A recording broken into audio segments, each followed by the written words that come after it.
स्त्री मत वांचो तमस की कथाएं। हो सके तो उजास को अपनी कहानियों में भरो। ये कहती है निवेदिता चक्रवर्ती जी की मानुषी। मानुषी जो समर्पित है स्त्री की ऊर्जा को, जो उसके मौन और वाक्पटुता में, उसकी सहनशीलता और क्षमता में, उसके समर्पण और आत्मनिर्भरता में समान रूप से दिखाई देती है। सारी कविताएं स्त्री के इर्द गिर्द घूम रही हैं, उसके प्रेम और समर्पण के लिए जैसे उसे गले लगा लेती हैं और उसके आत्मसम्मान के लिए उसका मजबूती से हाथ थाम कर खड़ी रहती हैं। अक्सर देखा है कि जब स्त्री के अस्तित्व व अधिकार के लिए आवाज उठाई जाए तो लेखनी में अक्सर एक खारापन आ जाता है, पर निवेदिता जी की मानुषी प्रेम पगी है। स्त्री के नैसर्गिक गुण प्रेम, ममता, समर्पण जैसे संस्कार से हटी नहीं है कहीं भी, लेकिन आत्मसम्मान और स्वाभिमान की पुरजोर आवाज है। छोड़कर विशेषणों को संज्ञा बन चमक उठी। अस्तित्व की कितनी खूबसूरत अभिव्यक्ति है। मातृत्व पर लिखा है उन्होंने कि स्त्री तो जन्म से ही माँ होती है। एक कविता यूट्रस रिमूवल पर लिखी है।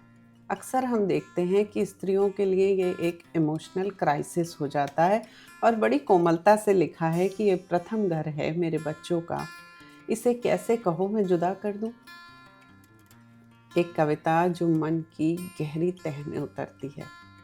जाने कितनी प्रसव पीड़ाओं से गुजरी हूँ, एक ही आत्मा, एक ही देह, मेरे ही भीतर कितने मनुष्यों ने जन्म लिया है। एक कविता है सफेद रंग। ऐसा लगता है जैसे मेरे लिए लिखी है।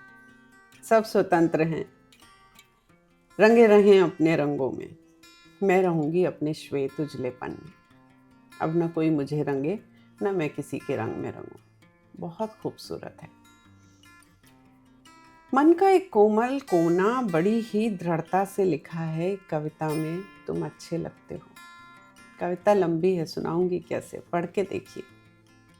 और एक कविता जो मेरी फेवरेट है, मैंने एक दिन रिकॉर्ड भी की थी पढ़ के, मुझे गंगा न बनाओ तुम, नैसर्गिक नदी ही रहने दो। एक छोटी सी कविता है फर्क, जो ये कन्वे करती है कि मैं उसकी रूह का रास्ता ढूंढती रही और वो मेरी देह पर अपनी यात्रा खत्म करके चला गया। एक बहुत छोटी सी और बहुत ही पावरफुल कहना चाहिए कविता है, जिस पर निवेदिता जी ने इस किताब में अपनी लेखनी को विश्राम दिया।